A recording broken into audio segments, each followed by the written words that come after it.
자, 오늘 시간은요, 평소 언어 습관을 통해서 인간을 네 부류로 구분해보는 시간을 가지겠습니다. 자, 첫 번째 유형은요, 누군가가 좋은 말을 하면요, 반드시 좋은 말로 반응하는 사람이 있어요. 이런 사람들은요, 어떤 사람을 만나든 간에 함부로 말을 안 하거든요. 기본적으로 예의가 바르고 상식적인 사람들은 1번 유형이 참 많습니다. 다음 두 번째, 누군가가 좋은 말을 함에도 불구하고 항상 좀 비꼬아서 얘기한다든지 나쁜 말로 반응하는 사람들이 있어요. 자, 이런 사람들의 특징이 뭐냐면 갑분싸, 다 분위기 좋은데 말 한마디 툭 던져가지고 기분 싸하게 만드는, 그러니까 찬물을 끼얹는 느낌이 좀 있어요. 그 다음에 주변 사람들과 좀 말 다툼이 많습니다. 그리고 매사에 불만이 많거나 나쁜 말 하다 보니까 항상 표정이 좋지 않거나 뭔가 좀 억울함이 많아요. 그리고 결정적으로 남이 조언했을 때, 예를 들면 여러분 주변에 A, B, C, D라는 친구가 있다고 합시다.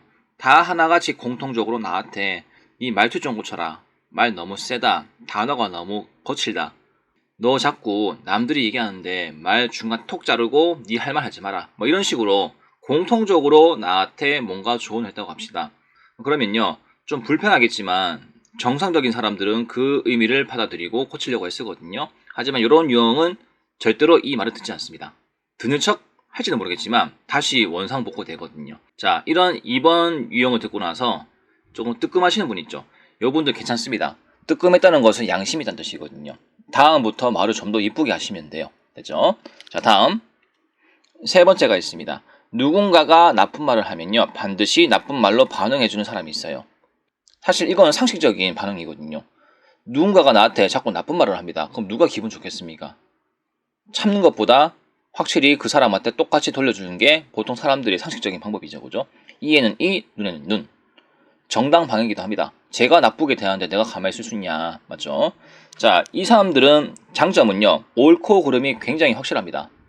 그런데 조금 아쉬운 부분이 있다면요, 인격적인 성장은 사실 좀 더디긴 해요. 무슨 얘기냐면요, 상대의 나쁜 반응에 대해서 내가 정당방위로 이렇게 같이 대응했다, 나는 할 말이 있거든요. 그런데 누군가가 나쁜 말 했다고 고지곧대로 나쁜 반응을 보여주게 된다면, 니도 한번 당해봐라 해가지고 받은 만큼 돌려주게 된다면 사실 이제 통쾌하긴 해요. 한데 문제는 뭐냐면요, 이제 어떤 조직의 리더라든지 높은 자리에 가게 되잖아요. 그러면 바로 인격성이 드러납니다. 밑에 사람들이 이 3번 유형의 상사에 대해서 나쁜 얘기 하면요, 기분 나쁠 수 있죠. 그러면 그 질문이 어디서 나왔는지 끝까지 추적해가지고 그 사람한테 보복 응징을 하는 이런 케이스거든요. 이 3번 유형이 잠재적으로 큰 그릇이 많거든요. 그런데 똑똑한 그릇은 될 수 있겠지만 큰 그릇이 되기는 좀 힘들 것 같아요. 자, 그러면 이 3번 유형은요, 이제 목표를 어디로 두냐? 목표를요, 4번으로 두면 좋을 것 같아요. 자, 4번 잠깐 보겠습니다. 4번 같은 경우는 누군가가 나쁜 말을 해도 일단 내가 똑같이 대응한 것이 아니고 좋은 말로, 좋은 행동으로 반응하는 유형입니다.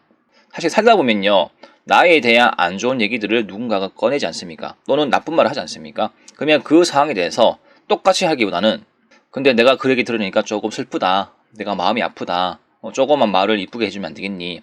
이런 식으로 상대를 존중하는 마음으로 말을 이쁘게 했을 때 상대도 나쁜 말을 했음에도 불구하고 조금 머쓱해지는 상황이 발생하거든요.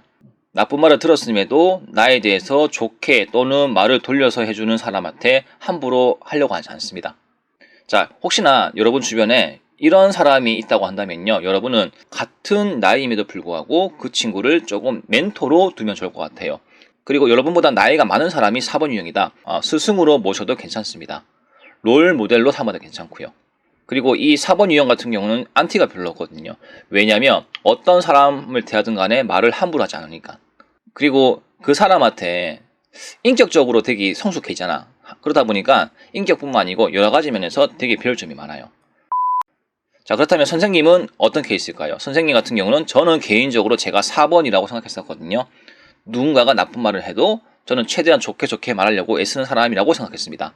그런데 자꾸 나쁜 말을 듣다 보니까 제가 4번이 아니고 어디로 갔냐? 3번으로 가더라고요. 참다가 계속 나쁜 말이 들려오면 저도 폭발하더라고요. 그러면서 두고 봐라, 이때까지 내가 너한테 당한 거 한꺼번에 돌려주겠다는 그 보복심리, 이 보복심리가 한 번씩 폭발하더라고요. 그래서 저도 아직까지는 3번과 4번 사이에서 좀 왔다 갔다 하는 사람인 것 같아요. 그리고 4번 유형이 많이 속한 그 단체는요, 확실히 재밌어요. 즐겁고요. 사람이 힘든 것도 맞는데 사람 덕분에 힐링하는 그 케이스가 요 케이스야. 혹시 2번이 많은 집단에 속해 있으면 어떤 느낌이 들까요? 항상 꼬아서 얘기하고 좋은 사람도 바보 만들고 스승이든 학생이든 뭔가 항상 의심하고 불신하고 서로 감정적으로 소모하고 이런 일이 많거든요. 당연히 그 조직이 좋지가 않겠죠. 떠나고 싶겠죠. 여러분이 이런 조직을 만들지 않으려면 적어도 4번 같은 유형의 사람이 됐으면 좋겠습니다. 어떤 경험이라든지 지식이 조금 부족해도 괜찮거든요. 하지만 상대한테 상처를 주지 않기 위해서 좋은 말과 옳은 말과 그리고 지혜로운 말을 하는 그 집단은요, 반드시 잘 될 수밖에 없습니다. 저는 여러분들이요, 이 4번 유형의 사람이 되어서 언젠가는 조직을 이끌어갈 때 그 조직이 가장 즐겁고 누가 봐도 참 들어오고 싶은 그런 조직을 이끌어가는 멋진 리더가 되었으면 좋겠습니다. 그럼 오늘의 인성교육은 여기까지 마치겠습니다.